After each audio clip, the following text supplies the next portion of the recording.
Pensamos en el conjunto de mercados que componen una economía, es difícil entender cómo es que funciona de manera coherente en una economía basada en el libre mercado sin acciones coercitivas ni obligatorias y donde numerosos partícipes, clientes finales, proveedores, intermediarios, productores de materia prima, productores de productos manufacturados, proveedores de servicios y logística, el Estado, etcétera, etcétera, cómo interactúan todos estos actores dentro de la economía para que ésta funcione de una manera más o menos coherente. Este sistema en la economía de libre mercado genera lo que nosotros llamamos problema económico. ¿Qué es el problema económico? Cuando existiendo objetivos que queremos alcanzar, tanto los consumidores, la población en general, como estos actores que mencionamos anteriormente, en búsqueda de lograr estos objetivos, uno será capacidad de ahorro, otro será maximizar la ganancia, otros tendrán el objetivo de tener un crecimiento. Este problema económico surge porque disponemos de distintos caminos, distintos medios por el cual lograremos de una mejor o más eficiente forma o no. Entonces, la economía lo que viene a ofrecer es encontrar un método, una manera más eficiente para ordenar y establecer prioridades de manera racional, sobre todo porque recordemos que siempre los recursos son escasos. Bien, para realizar estos estudios y estudiar de manera coherente la economía, surge lo que llamamos la cláusula ceteris paribus. Entonces, para investigar la economía, encontramos distintas dificultades para ver cómo interactúan estos distintos partícipes de la misma y para tratar de contrarrestar esta dificultad, introducimos esta cláusula. Ceteris paribus es una frase latina que traducida literalmente significa en igualdad de condiciones. Pero para traducirla de una manera más precisa con respecto al uso en la investigación, no solo en la economía, se utiliza también en matemáticas, en biología, se utiliza en física y por supuesto en economía. Significa que para estudiar una sola variable debemos dejar las otras variables que la afectan de manera constante o inalterables. Porque teniendo distintas variables que se afectan entre unas y otras, sería imposible poder determinar cómo se ven influenciadas o cómo se modificaría si vamos cambiando los factores. Entonces, cuando estudiamos una de las variables, esta única es la que va cambiando y las otras se mantienen constantes. ¿Para qué? Para ver exactamente cuál es la influencia de manera precisa con que se producen estos cambios. Por ejemplo, si estudiamos el precio de un producto en particular, y la cantidad demandada de estos productos, vamos a ver cómo las variables que inciden en las demandas, salvo el precio, deben permanecer constantes. Cuestiones como la moda, impuestos, cambio de temporada, cambio de poder adquisitivo, etcétera, etcétera, etcétera. ¿Cómo funcionan los mercados? Nosotros sabemos que en determinados momentos del año, debido a, por ejemplo, la escasez de un determinado producto, ya sea por factores climáticos, por factores de moda, un producto puede abaratarse o encarecerse drásticamente. También vemos que esto se ve afectado por factores que hemos escuchado habitualmente como la famosa oferta y demanda. Y esta oferta y demanda en una economía de libre mercado es un juego, una especie de juego, entre comillas, entre compradores y vendedores, donde esta interacción determina las cantidades y los precios de distintos bienes y servicios que se ponen en oferta en un determinado momento. En este sube y baja de fuerzas, podemos llamarle que son fuerzas, que interactúan entre sí, constituye lo que nosotros conocemos la ley de oferta y demanda, que vamos a estudiar en las próximas dos clases. Entonces, la manera en la que interactúan estas dos fuerzas determinan cuestiones como cantidades de producto y precios de los bienes y servicios. ¿Y qué hace esta interacción? Esto crea señales, podemos llamarle así, para ver cómo podemos asignar los recursos escasos de la economía, ya sea por el dinero, la materia prima, etcétera, etcétera. Entonces, oferta y demanda son palabras que se utilizan muy a menudo porque hacen que las economías de los mercados capitalistas funcionen. La oferta y la demanda determinan además cómo que se produce, la cantidad que se produce de cada bien y sobre todo encontrar cuál es el precio adecuado, cuál es el precio al que mayor demanda va a tener un producto y servicio.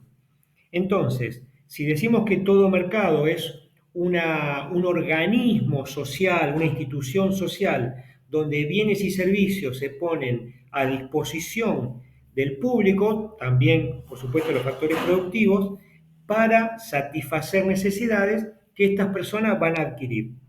Entonces, ya vimos en las clases anteriores que existiendo el dinero en este intercambio, es un intercambio directo. Vimos las dificultades y la ineficiencia que tenía el trueque y cómo se llega a la modernidad, a la época actual, con la utilización del dinero, que es lo que determina el intercambio de una cantidad determinada de dinero para adquirir estos productos o servicios para satisfacer necesidades. Entonces, cuando en el intercambio de dinero por estos productos o servicios hay dos tipos de agentes bien diferenciados. Por un lado, los compradores que determinan la demanda y por otro lado, los vendedores que son aquellos que determinan la oferta. ¿Cómo interactúan estos dos agentes, estos dos partícipes, estos dos grandes grupos? Justamente con el precio de mercado. Podemos decir que estos dos agentes se ponen de alguna manera de acuerdo en este juego para darle un precio determinado a esta oferta que está en el mercado. Entonces, va a haber una cantidad determinada que va a determinar si es escaso o no un producto o servicio a disposición de los posibles consumidores. Entonces, este precio está coordinado por las decisiones de los productores y los consumidores en una negociación prácticamente tácita. Entonces, es conocido que precios bajos estimulan el consumo y por otro lado desaniman la producción, mientras que los precios altos tienden por el contrario a reducir el consumo y a estimular la producción. Entonces, podemos decir que el precio en particular es el gran actor que equilibra, es un mecanismo que equilibra el mercado en general.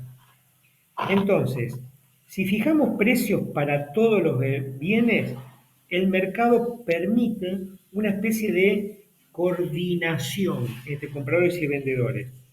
Por lo tanto, este equilibrio, este frágil equilibrio, permite que sea viable un sistema económico en particular.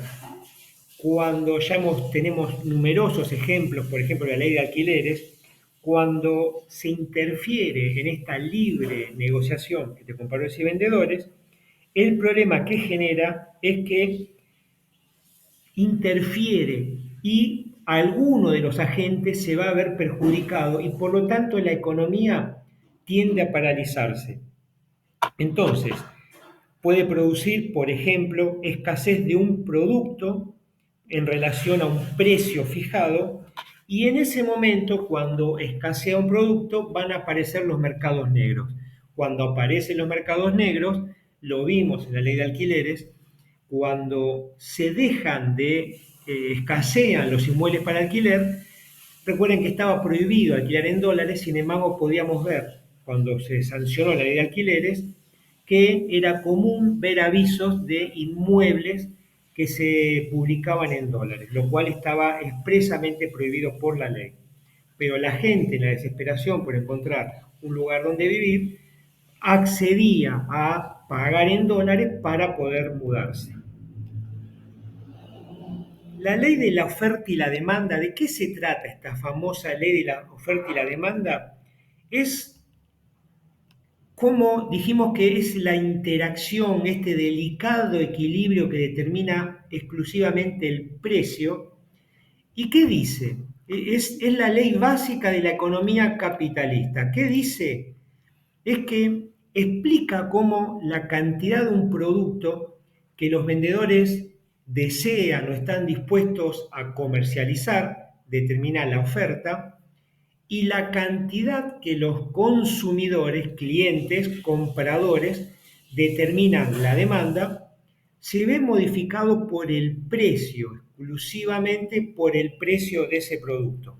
Vamos a ver que hay otros factores que los afectan, pero principalmente la ley de oferta y la demanda analiza cómo la variable precio afecta las cantidades de lo que los vendedores están dispuestos a vender y los clientes están dispuestos a comprar, o sea, la demanda.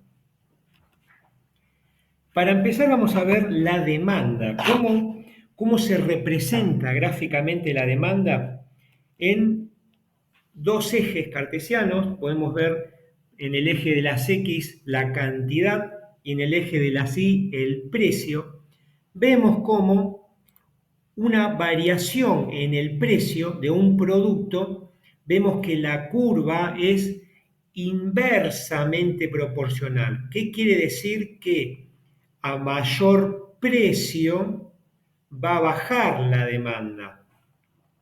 Entonces, ¿qué quiere decir? Que si bajamos el precio, la demanda va a aumentar en cantidad. Esto está graficado, es muy sencillo de entender, porque en este caso va a pasar a la inversa como vamos a ver en la curva de la oferta. Recuerden, en la curva de la demanda, cuando el precio baja, aumenta la cantidad demandada. Cuando el precio sube, la cantidad, la gente que está dispuesta a comprar el producto o servicio, disminuye. Entonces, este gráfico vamos a utilizarlo más adelante para ver cómo interactúa con la oferta. Entonces, esta relación, recuerden que, pregunta de examen, la curva de demanda es una relación inversa entre cantidad y precio. A mayor precio, menor cantidad demandada. Fundamental recordar inversa, relación inversa. Entonces, puede pasar que aquí vemos desplazamientos en la curva de demanda. Este desplazamiento, que responde únicamente al precio, va a realizarse dentro de la curva de la demanda. Pero ahora podemos encontrar desplazamientos de la curva de la demanda en general. No solo debido a la variable precio, sino que dijimos que en base a la función ceteris paribus, que tenemos constante otras variables, salvo el precio, podemos encontrar alteraciones de factores que son distintos del precio, y esto origina un desplazamiento de la curva. Recuerden, pregunta de examen, lo que origina un movimiento de la curva en general son factores distintos del precio. No es el precio lo que mueve la curva. Entonces, ¿qué quiere decir? Cuando la curva de demanda se mueve hacia la derecha, quiere decir que hay un aumento de la demanda. Cuando una curva se mueve hacia la izquierda, en general, sin importar el precio, hay una disminución de la cantidad demandada. Entonces, ¿cómo se dan estos movimientos? Recuerden, importante, no tenemos que confundir movimientos en la curva, como vimos en el gráfico anterior, esto es un movimiento en la curva, con movimientos de la curva demandada. Bien, ¿a qué se pueden deber estos desplazamientos tanto hacia la derecha en un aumento como hacia la izquierda en una disminución de cantidad demandada? A factores que dijimos son distintos del precio. Esto puede ser el ingreso de los consumidores.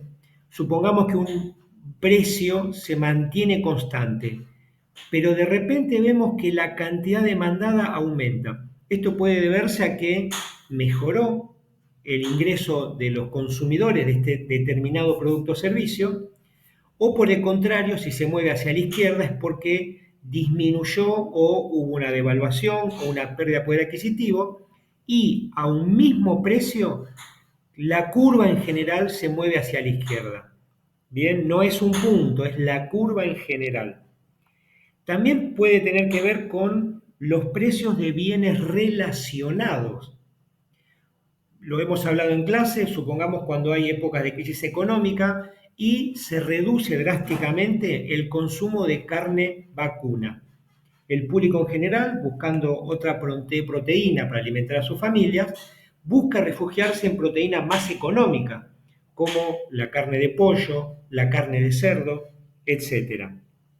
Entonces, productos que están relacionados con los que podemos reemplazar este producto que quizá consideramos que está caro, por lo tanto, esta curva se va a mover hacia la izquierda. Si los precios de los productos relacionados aumentan, supongamos que el cerdo o el pollo aumentan, la curva de la carne vacuna se va a desplazar hacia la derecha, aumentando siempre a un precio constante. Puede pasar también los gustos o preferencias de los consumidores, una moda, alguna persona de reconocida influencia en el público puede dar una opinión sobre un determinado producto o servicio, alguna campaña publicitaria, algún tema estacional, verano, invierno. Y por último, el tamaño, si se modifica el tamaño del mercado o el número de consumidores. Si se modifican la cantidad de posibles clientes, obviamente que esta curva se va a mover. Si aumentan los pobladores de un pueblo, obviamente que manteniendo el precio constante, recuerden, va a haber más gente que va a demandar. Ahora, si se produce una migración de una población, por ejemplo, por el cierre de una estación de ferrocarril, esta curva se va a desplazar hacia la izquierda. Entonces dijimos que el tamaño del mercado, por supuesto, junto a los factores que mencioné anteriormente, influyen significativamente en estas cuestiones del movimiento de la curva. Entonces, la demanda, la demanda puede verse afectada no solo por el factor precio. Ahora bien, ¿puede tener elasticidad la demanda? ¿Qué significa el término elasticidad? El término elasticidad hace referencia a la sensibilidad que tiene una determinada cantidad de producto demandado a una variación de precio. Vuelvo a repetir, es la sensibilidad que tiene esta curva, esta cantidad demandada a un determinado variación de precio. Acá vemos primero en esta curva cómo se produce una variación de precio, de un precio 1 a un precio 2, vemos cómo baja de manera X la cantidad demandada y en este producto en particular vemos que ante una variación de precio mayor, prácticamente las cantidades demandadas no tienen una gran variación. En el gráfico 1 vemos que en una variación proporcional menor, las cantidades proporcionales son mucho mayores. En el producto 2 vemos, a diferencia del primero, que ante una gran variación de precio, la cantidad demandada no disminuye en la misma proporción. Entonces, es como responde este tipo de producto o servicio, va a ser que en este caso va a ser una demanda elástica. Una demanda elástica, ¿qué quiere decir? Que ante pequeñas variaciones de precio va a variar drásticamente la cantidad demandada. Esto puede darse en productos que no son de primera necesidad, por ejemplo, la ropa. En época de crisis económicas, ropa que puede considerarse que no es esencial, ante un pequeño aumento, el público puede decidir mantener su ropa antigua, mandar a refaccionarla, teñirla y no adquirir producto. Por lo tanto, va a bajar drásticamente la cantidad de producto comprado. Y esta demanda inelástica, ante un aumento muy marcado, la gente lo sigue comprando. El ejemplo típico de una demanda inelástica son, por ejemplo, los medicamentos, los productos de primera necesidad, donde las personas sí o sí tienen que seguir comprándolo. Esto también puede darse en bienes de lujo. Una persona que adquiere autos importados, por ejemplo, aunque aumente el producto, por una cuestión de, ya lo vimos, de pertenencia, de satisfacción de necesidad de ser considerado dentro de un determinado grupo social, está dispuesto a pagar un mayor precio para seguir manteniendo su estatus. Bien, ¿qué factores determinan esta elasticidad de la demanda? Como ya dijimos, la disponibilidad de otros productos que puedan reemplazarlo, llamados bienes sustitutos o complementarios, y cuanto más cerca estén de satisfacer las mismas necesidades, es más probable que la elasticidad sea mayor. Por ejemplo, si analizamos en este caso de demanda elástica, supongamos que una leche de primera marca aumenta un poco el valor, es muy probable que el público en general se vuelque a leches de segunda marca que son muy similares.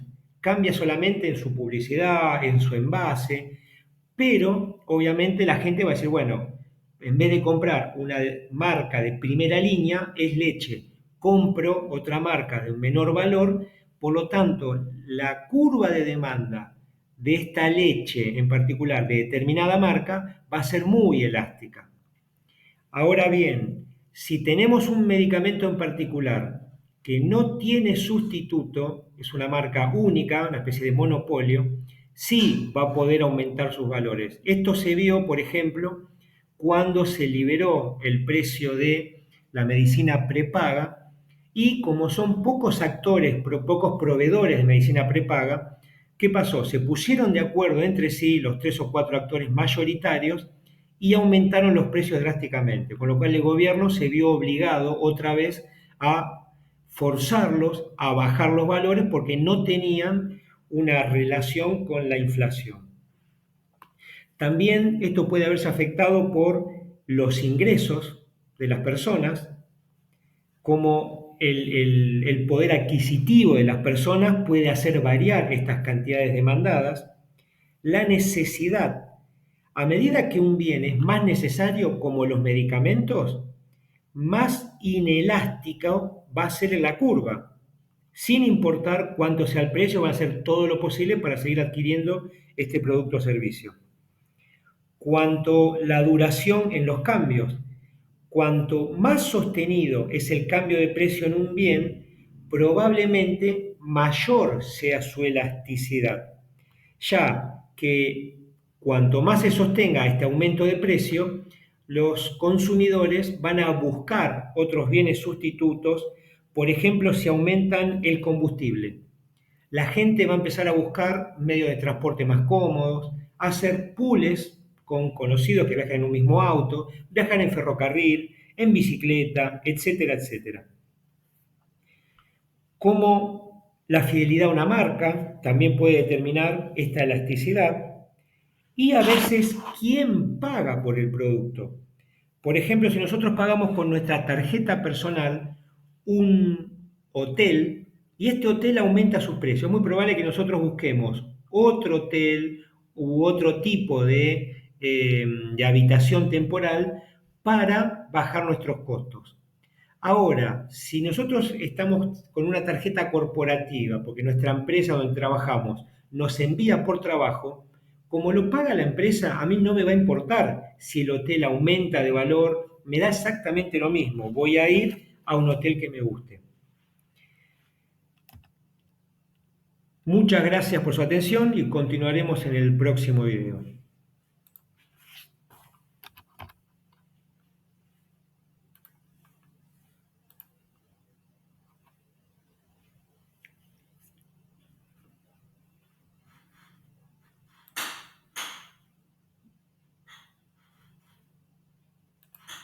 ¿Qué me pasa con esta carne que compré en la esquina? ¿Qué? Esta carne que compré en la esquina, esta. Sí.